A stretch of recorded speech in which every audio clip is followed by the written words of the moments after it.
Welcome to মুনমুনের classroom. আমরা করছি class 11-এর রসায়ন। আজ করব পদার্থের তরল অবস্থার এমসিকিউ পার্টের 9th পার্ট। এখানে কিছু অঙ্ক আছে, আমার একটা অঙ্ক প্রবলেম হয়েছে, সেই অঙ্কটা বাদ দিয়ে আমি সবটাই করিয়ে দেবো। দেখো,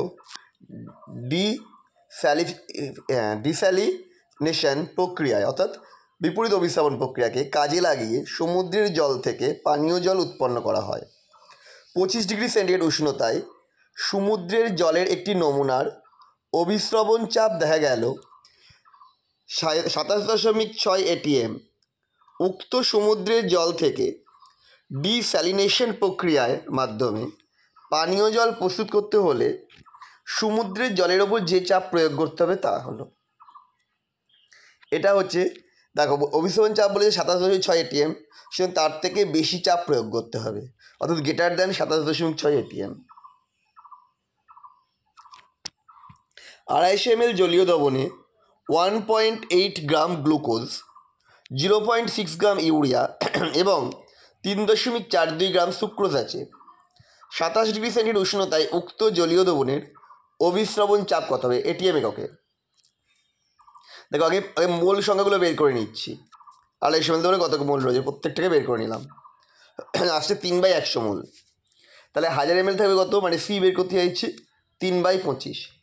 পাই ইকুয়াল টু সিআরটি, ভ্যালুগুলো সব পুট করে দিলাম, এলো 2.96 ATM, অপশান ডি।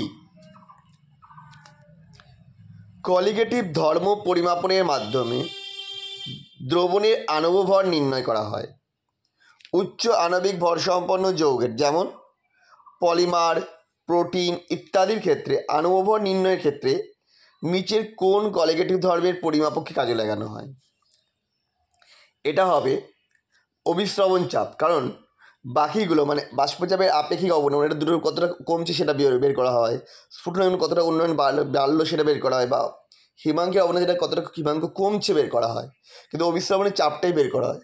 এই কমাগুলো খুব ক্ষুদ্র পরিমাণে হয় বলে অনেক সময় সঠিকভাবে নির্ণয় করা যায় না, কিন্তু অভিস্রবণ চাপ অনেক সঠিকভাবে নিখুঁতভাবে নির্ণয় করা যায় বলে এটা অভিস্রবণ চাপের মাধ্যমে নির্ণয় করা হয়।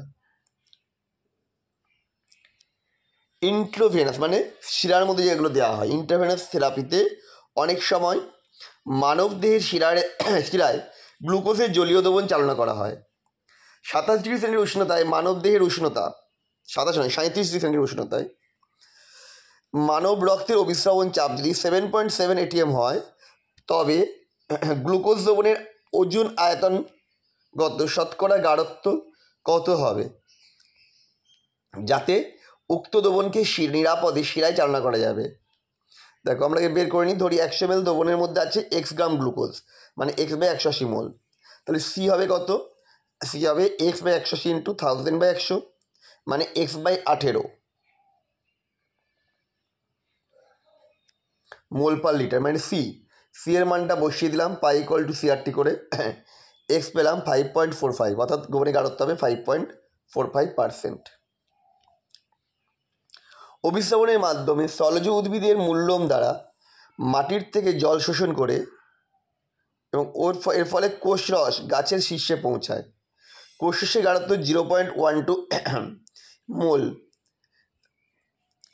মোলার এবং গাছের মূল্যমের বাইরে অবস্থিত জলের দ্রবীভূত গাঢ়ত্ব হচ্ছে 0.015 মোল। তবে যে আনুমানিক উচ্চতা পর্যন্ত কোষরস উঠতে পারবে তা হলো, এটা আমরা করতে পারিনি টাইমের জন্য এবং কিছু প্রবলেম হয়েছে বলে। তোমরা যেটা করবে, ভিতরের চাপ এই 0.15 দিয়ে, ওটা যদি আমি এক্স উচ্চতা উঠতে পারবে ধরে নিই, তাহলে কতটা হচ্ছে সেটা বের করে নাও। 0.15 দিয়ে যদি চার্জ 0.015 দিয়ে সেটা করে কতটা হবে দেখবে, এটা দুটো সমান করে করতে হবে। এরকম করে করতে আমার একটু অসুবিধা হয়েছে, তোমরা যদি পারো সলভ করে অবশ্যই আমাকে জানিও। ভ্যানটক গুণক আই হলে দ্রবণে দ্রাবকগুলির মোট মোল সংখ্যার পরিমাপক। আচ্ছা, নিচে কয়েকটি দ্রবণ ও তাদের দ্রবীভূত দ্রাবের ভ্যানটক গুণকের মান উল্লেখ করা হলো, এদের মধ্যে কোনটি সঠিক নয়? এবং CaCl2 এর হবে 3 বা 3-এর কম, তাহলে অবশ্যই I>1, এটা সঠিক। অ্যাসিক অ্যাসিডের জলীয় দ্রবণ এটা বিয়োজিত হয়, তাহলে এটা হবে I>1, মানে এটা ভুল।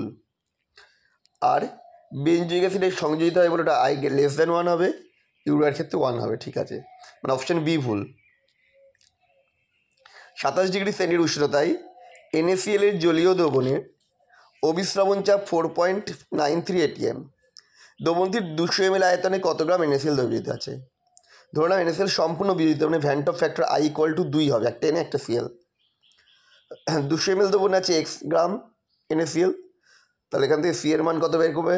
5x/58.5 পাই = IC/RT করে মানগুলো বসানো হলো, করে x এর মান যেটা বেরোলো 1.17 গ্রাম, অপশান সি। NaCl এর জলীয় দ্রবণের ওর গাঢ়ত্ব 5.85% W/W। দ্রবণে NaCl সম্পূর্ণ বিয়োজিত অবস্থায় আছে। 25 ডিগ্রি সেন্টিগ্রেড উষ্ণতায় দ্রবণটির বাষ্পচাপ কত সেটা বের করতে হবে। বিশুদ্ধ জলের বাষ্পচাপ মানে P0 মান বলে দিয়ে 23.76।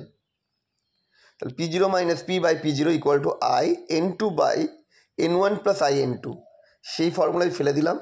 এর আয়ের মান 2 করলে যেটা আসছে P এর মান 22.9 টর। পরেরটা 25 ডিগ্রি সেন্টিগ্রেড উষ্ণতায় 3.33% W/W CaCl2 এর জলীয় দ্রবণের বাষ্পচাপ 23.49 টর। সমউষ্ণে জলের বাষ্পচাপ 23.76 টর। দ্রবণে CaCl2 ভ্যান্ট অফ গুণাঙ্ক। আয়ের মান বের করতে হবে। ওপরের ফর্মুলায় ফেলে দিলাম, ভ্যালুগুলো পুট করে I = বেরোলো এখানে, তো ক্যালকুলেশন আমরা করেছি, করে দেখিয়ে দিয়েছি 2.52%, অপশান সি। NaCl এর জলীয় দ্রবণের অবিশ্রাবণ চাপ পরিমাপ করে NaCl এর আণবিক ভর পাওয়া গেল 31.63 গ্রাম মোল ইনভার্স। দ্রবণে NaCl এর ভ্যান্ট অফ গুণাঙ্কের মান আমরা NaCl এর জন্য কত জানি 58.5, তাহলে 58.5/31.62, এটা করলে আসবে 1.85, অপশান বি। আমাদের ভিডিওটা কেমন লাগলো কমেন্ট করে জানাও। আবার দেখা হবে নেক্সট ভিডিওতে।